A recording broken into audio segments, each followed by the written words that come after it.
What's up everyone, back for another beer review, and today I'll be doing yet another comparison review, this time between two beers from Wicked Weed Brewing, and they are headquartered in Asheville, North Carolina, and I have their Pernicious and their Perni-Haze. So Pernicious is an IPA that comes in at 7.3% alcohol by volume and 70 IBUs, while Perni-Haze is a hazy IPA that comes in at 6.9% alcohol by volume and 40 IBUs at the time of review. Pernicious is just under 2 months old and also has a drink by date of June 17th of 2024. We're about 2.5 weeks away from that date, so this one should be fine, while Perni-Haze is just over 5 weeks old, and it also has a drink by date of July 22nd of 2024. And almost 2 months away, like 7 weeks, we should be good to go with both of these. Now, recently we had a couple new breweries get distribution to New York State. The first one was Deschutes. I love it. I love Deschutes. I thought they would be here a long time ago, but they're finally here and I'm not complaining. And Wicked Weed just showed up, and I have not had a Wicked Weed beer since like 2016. So they showed up with like, I think it was a variety pack of IPAs. So I picked up Pernicious, which is kind of like their flagship IPA. And then the somewhat hazy version. I don't think it's like this beer as a hazy. It's just they made a hazy IPA and kind of riffed off the Pernicious name. So Wicked Weed, I've had a handful of beers from them prior to 2017. But all of them were wild ales or like sour ales. Never had any IPAs or any of their like big pastry-esque kind of imperial stouts. I know they do like one called Milk and Cookies. They do a French toast one. Always wanted to try them, never did. Back in 2017, they were bought by AB InBev, who I believe still owns them to this day. Now, the reason I haven't drank any of their stuff isn't because AB InBev owns them. It's just because we don't get distribution of their stuff here in New York State, and the other beers I had from them I've tried courtesy of friends of mine. So yeah, anyway, I thought I'd grab these two and do like a showcase review of Wicked Weed being a new brewery here in New York State, and I thought I'd pick up two that sounded interesting. You basically have American IPA. I think they might refer to it on their website as like a West Coast style IPA, and then a hazy. So we are going to review both of them at the end. Hopefully remember to do the cuvee, aka the cuvee, and see how it goes. So I'm going to try like the two-handed pour here, one for each, and I'm going to definitely F it up. There's no doubt. But that's what we do here on Beer Patrol. We F everything up. So see what we can got going on here with a pour. I'm going to go about halfway. Oh my God. That's why I don't pour beer in general, or I always say I'm terrible. Yeah, I shouldn't have done the two-handed pour. But you know what saves me? Because they always save me. Where is that? Where's our sponsorship bounty? Where is it? Please tell me where it is. I hope it's somewhere, because I'd like it. Holy shit. I knew I shouldn't have tried it, but you know what? It's all for the lulz. I'm going to have to clean up this table afterwards, but whatever. It is what it is. It's just beer. Don't get crazy. It's just beer. I didn't do a great job over here, but I did a much better job. So, yeah, that's what you come here for. Some great pours from the Beer Patrol. Anyway, is there anything left? I do have a little bit of OCD with the cleaning, so it is what it is. Anyway, let me give a little bit of a swirl here. I'll give a little bit of a swirl here, and then I'll show you guys the beers, and then you can make your determination. I always try to go from the bottom. I think it's better just holding them like this. Okay, so you can see the two beers. One's hazy, one is not. This has like that beautiful, clean, kind of golden color to it. It looks like it's pretty much, you can see through it, but it has a chill haze and condensation on it. This, on the other hand, is definitely 100% hazy. It has that opaque kind of honey orange color. They both have about a finger, just over a finger of a bright white, super creamy looking head. Do a little bit of a swirl here. Do a little bit of a swirl here, although I'm not left-handed, so I'm fucking gonna spill it everywhere. Yeah, I think those both look kind of appropriate for what you're looking for the styles. Like, this definitely has that clean, old-school look. Looks definitely more like a West Coast IPA, so let's get a nose on it. Ooh. So on the side here, I guess I'll just read this since I'm looking at it. This hop delivery vehicle is crafted to be enjoyed fresh and often. Hand-selected New Zealand, Australian, and American hops set this beer apart from others. Its drinkability and clean finish will lead you to never look at the IPAs the same way again. We'll see about that, Wicked Weed. I'm still a little bit of a hold up on that pour. Anyway, it smells really nice. It does smell clean. It smells like one of those clean, like West Coast IPAs or like a cold IPA. Beautiful, like orange and grapefruit. A little bit of stone fruit, peach, and apricot. There's this floral pine kind of quality too, almost sprucey to some degree. Touch of like a biscuity malt character. Wow. That smells kind of, they said clean finish. We'll see what when I take a sip of it and how it is on the palate, but man, that smells really clean. Like it just smells like a really well brewed beer. Ooh. Oh, now this, let's just read the side since I already read that. Or do they not have? Oh, yes. This hazy hop delivery vehicle is to be enjoyed fresh and often. He said the same thing about that. Citra and Simcoe from our favorite hop fields drive this juicy IPA. With its crushability and effortless finish, you'll never look at a hazy IPA the same. So just riffing off the base paragraph that they had, or description. Sure. This smells way more vibrant and juicy. So they're using Citra. So I did look up the hops. This definitely is just Citra and Simcoe. That has 10 different hop varieties. Some are in the Whirlpool, some are dry hop, but there's 10 different, which is why they just say hand-selected New Zealand, Australian, and American hops. This is also fresher. This is just over 5 weeks old. That's just under 2 months. But this has a freshness to it that's definitely unquestionable in terms of its vibrancy and the punchiness in the nose. There's a lot of like stone fruits I'm getting, like very heavy on like the peach, mango, maybe even a papaya. Underlying sweeter, like juicy oranges and tangerines. Maybe a touch of like a dankness. Yeah, not a touch of dankness is kind of ramping up a bit. The Simcoe is definitely here, but I'm getting also a nice pineapple. Go back to this one. I'm kind of curious because after smelling this, how this is going to come off. Yeah, it just smells so delightful, clean.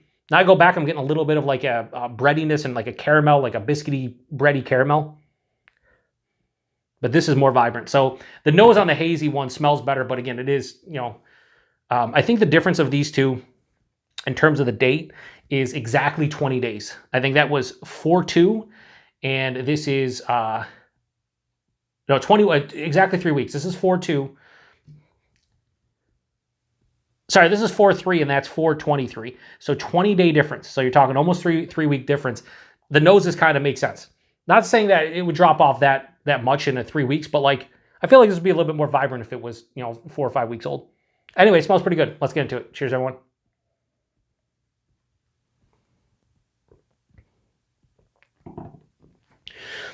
So I don't know when I'm gonna post these reviews, but over the past couple weeks, I've reviewed High Life from Cigar City, Fresh Squeezed from Deschutes, and now this from Wicked Weed. And they all have similarities to them, where it's like you can tell that's an older school IPA, right? You can pick up on the malt character. The characteristics are more citrus driven than anything. But this is definitely the cleanest on the palate and probably the most drinkable of the bunch. However, it doesn't have as much flavor as the High Life and the Deschutes. Now, the Deschutes I drank just under 2 months old, just like this. And I believe the Deschutes was just under 6 weeks old, right? Yeah, so that was a little fresher. And then so was the High Life, it was around 5 weeks old.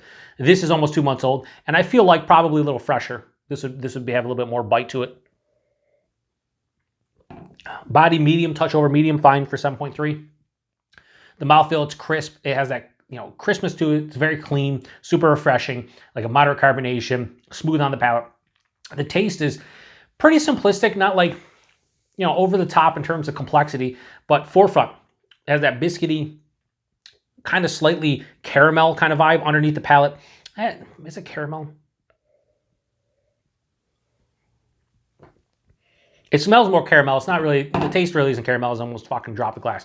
I'd say it's more biscuity and bready.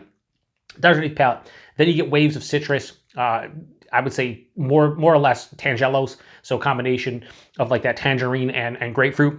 Joe, they exist. I'm glad you recognize that they exist. Anyway, then after that, I get a little bit of like a stone fruit quality. It's more of a peach than anything. And then the back of the palate, it finishes with this nice floral piney characteristic. This one is a semi to full-on dry with a mild to moderate bitterness, more approaching moderate, so it has a nice bitterness here. It's not firm, but it's close. The dryness is definitely big. It's very, very nice, and because of the dryness and the bitterness, you want to go back for more, which is why I keep on going back for sips. nicely well executed beer. Like, this is a nice old school American IPA in that highlight, fresh squeezed realm. They all have different nuances, and they have some similarities, but also some differences. This is the cleanest of the bunch. However, I don't think it has the characteristics that the other two have, but this is also two to 3 weeks older than those. Now, let me cleanse my palate. And we'll go in for the Perni-Haze. Cheers, everyone.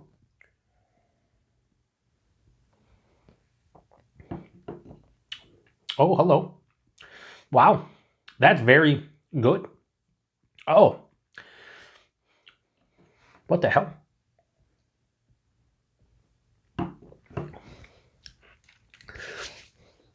A lot of times when I talk about fruit, shout out to Kyle over at Know How Beer Reviews. Whenever I talk about fruit and IPA, I'm always coming from the angle of it tastes like fruit from a hop, not actual fruit.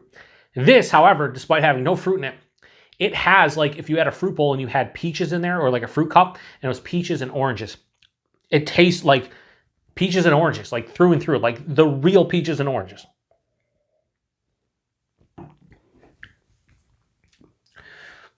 What the hell? There's something else here, like almost like a yeasty kind of vanilla thing. Confectionery, but not over the top, just like a little bit there. Almost like a peaches and cream vibe. This is really good. Body mouthfeel. 6.9%. I feel like it's a little bit thinner than this, even though it's just 0.4% lower. This is a medium touch over medium. This is medium, a touch under medium. Kind of makes sense, I guess, for the ABV, but I was thinking because it's a hazy, maybe a little bit thicker. The mouthfeel, nice. It's more in that hazy realm where it's a smooth, somewhat soft, and it has like a slight creaminess. I still prefer, I think, the body mouthfeel of this one, but the taste is really nice in this.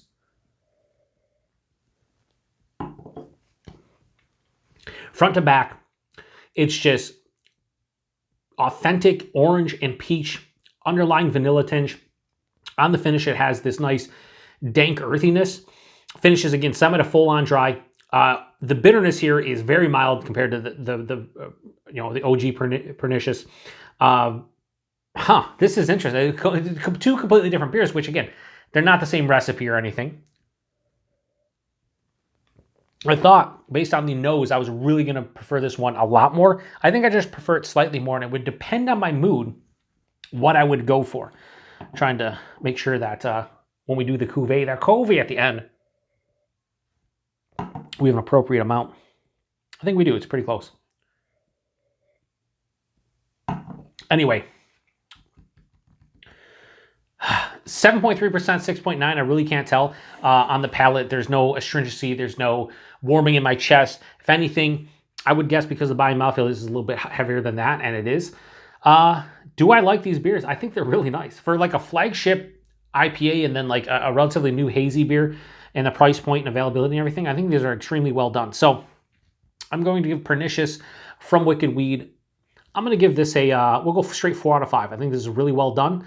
I think it's nice. It kind of, again, in that highlight, fresh, I think I gave highlight like a 4.05 and I gave fresh squeezed a 4.1. This is just, I think, the cleanest of the three, but also the least flavorful of the three, but it's still right in that realm. I think it's really well done. And again, if this was just like my local haze, yeah, I could see it being in the fridge at all times. Meanwhile, the Perni-Haze, I'm going to like this one a little bit better because of the flavor standpoint period. I'm going to give this a 4.1 out of 5. It's just, 0.1 better because of that. I think the body and the mouthfeel, not as good as the base, but the flavor more than makes up for it. It's not overly complex, but again, that real kind of peach and orange quality just works. And I like that peaches and cream vibe that I get from this one. I think it's just extremely well done. So yeah, if you can get your hands on either of these, do so. Price point availability in my neck of the woods, or I should say my neck of the woods, I looked it up, $12.99, a 6-pack for either of these, which it's fine, kind of in the fresh squeezed realm. I'm sure if you're closer to Asheville, they're cheaper. They're in that variety pack that showed up here was a hazy, it was an IPA variety pack. I don't know what the price point on that one was, probably like $20 or something. So, nice price point and availability. I have no idea with Wicked Weed. I had no idea they were going to show up here in New York State, and all of a sudden that variety pack showed up. I was able to grab a couple cans. So here we are. If you can get your hands on them and you're not in North Carolina or New York State, let me know. I'd be curious to see where they distro to and how far out they are. So now it's time for the cuvee, aka the cuvee. Because I'm not pouring from a can, I'm not going to hopefully duff the pour, as I have a tendency to do with all of my reviews, as you can tell from the beginning. Absolutely horrible. Over 2,000 reviews, still can't fucking pour a beer properly. That looks beautiful. Now, camera's going to look way dulled out, but now that has that vibrant kind of orange color. Definitely have seen a lot of hazies look like that. Hold it up to the light. Yeah, you can see the shadow of my hand, but you can't make anything out. Finger of that super creamy looking head. It honestly looks very identical in terms of what I would think more of in the haze realm, maybe a little bit lighter. But it looks really nice. Let's get a nose. Holy shit. Oh my God. So it's all that peaches and cream and orange and everything in there thrown over here. Now I'm getting like, again, that kind of like floral piney kind of aromatic, but also there's more of like a pineapple or like mango. Wow. This nose smells better than either of them. Wow. It smells great. Let's get into it. Cheers.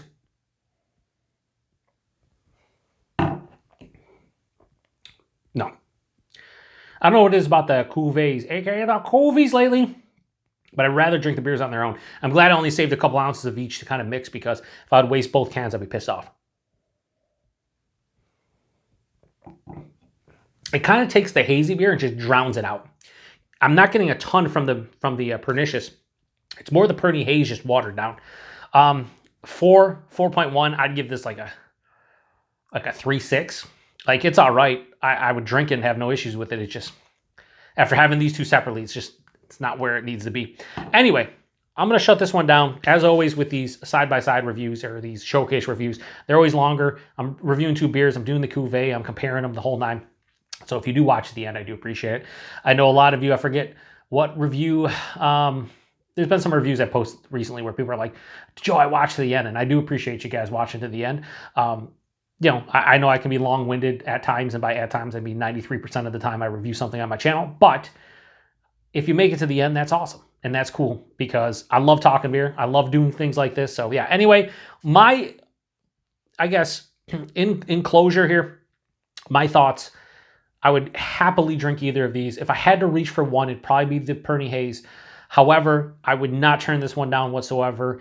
If you can get your hands on either of them, you never had them before, try them out. I mean, they're probably not going to blow your socks off at this point. It just is what it is with beer nowadays.